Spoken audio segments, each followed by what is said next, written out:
What's up, EF? Happy June. Happy almost June. Happy Memorial Day. Hope everybody's doing well. We're here on the lovely Roaring Fork River. I'm going to give you a quick rundown of the beers we have for you for June. We're just going to talk briefly about them, and then we'll go into a further deep dive if you want to stay tuned for a little bit more information. First up, Black Raspberry, Blackberry, Undertone preserves with vanilla, rich and decadent. We've got a fresh batch of bourbon barrel aged East Bank that was aged for months in freshly emptied Breckenridge bourbon barrels. We've got Corot Noir Grape Fruit Stand from 2020, the last year that we were able to get grapes. And we've got Funky Blender Preserves, Apricot and Vanilla, as well as Ghost Note Preserves Nectarine. We all know how much I love my Nectarine, so we're going to talk about that. So stay tuned to check out some more. Let's dive into it and get going. We've got Undertone Preserves, Black Raspberry, Blackberry. Some of the most expensive fruit we've ever used. That's what we used in Supreme Clientele.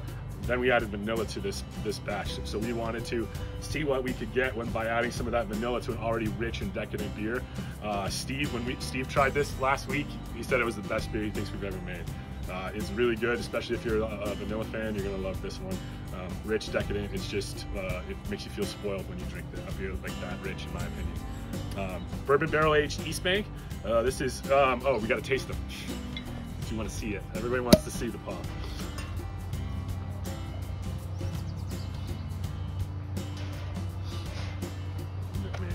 I just always love how dark these corks are.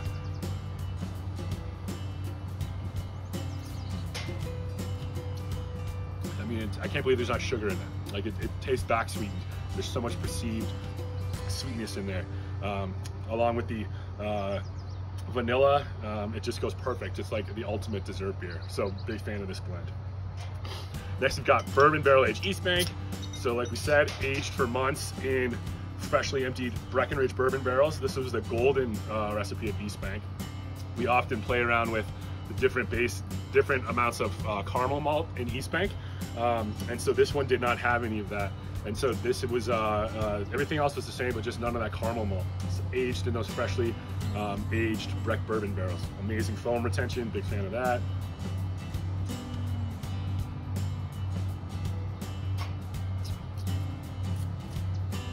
Super smooth finish,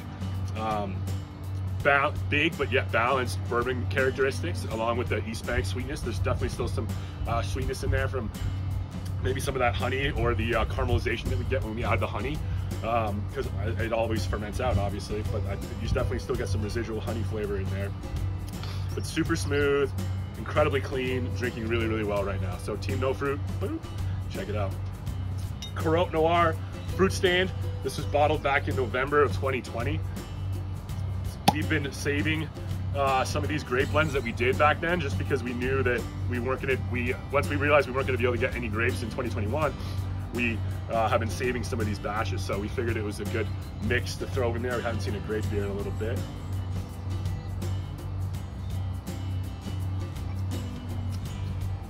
So being a year and a half old, we've done the cellaring for you. This one is also drinking incredibly smooth,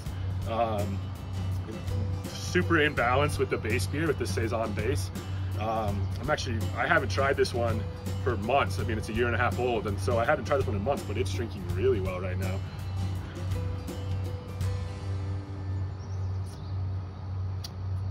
Whereas some of those, like the preserved versions of the grapes that we do, can definitely skew skew more to the wine side rather than a beer. I think this one is a great example of a beer first with a little bit of the grape character to it. These grapes come off really unique, unlike any of the other grapes that I feel like that I can remember from recent years. I mean, it's a fruit beer. It's not a grape beer. It's a fruit beer that has just a hint of grape flavor, but otherwise it's just incredibly fruity, rich, and vibrant. That's drinking really, really nice. Up next, Funky Blender Preserve, Apricot and Vanilla. So another vanilla beer this month that we did from last year. This was bottled in October 2021 with organic nectarines that we sourced from California. So these were that same batch of nectarines that have provided intense apricot flavors, but without the harsh acidity and lactic sourness that we've tasted in previous years. Just huge vanilla, huge apricot on the nose.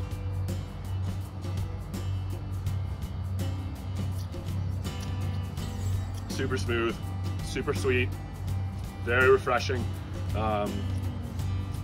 The intense vanilla and the intense apricot are both up there in kind of like the same proportions. They're both really intense, but yet still in balance with a smooth, light, acidic finish that makes this, again, another decadent treat of a beer, because in my opinion, because of the vanilla. It makes you feel like it's a dessert.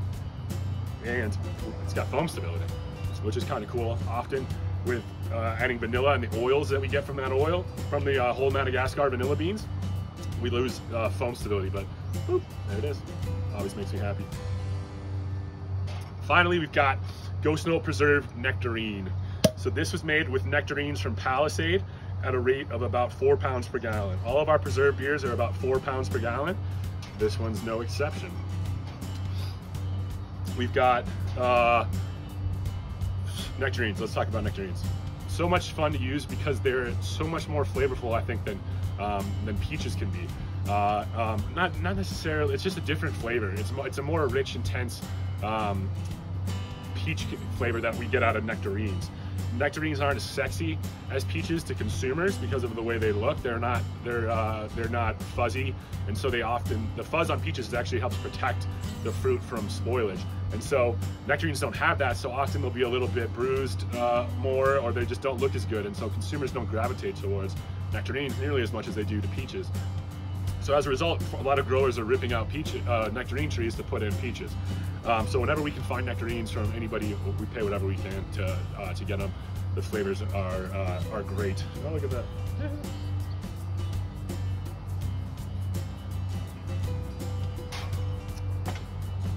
That's probably the least acidic blend of this beer that we've ever done.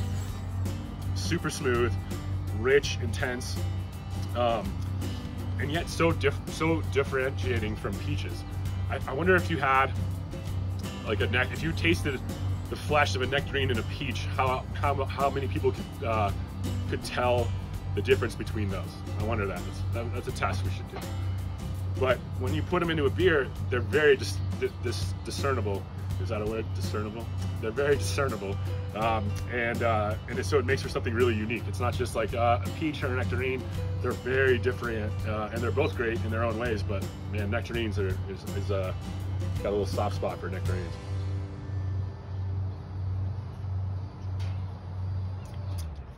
So there we have it. I hope everybody has a great Memorial Day.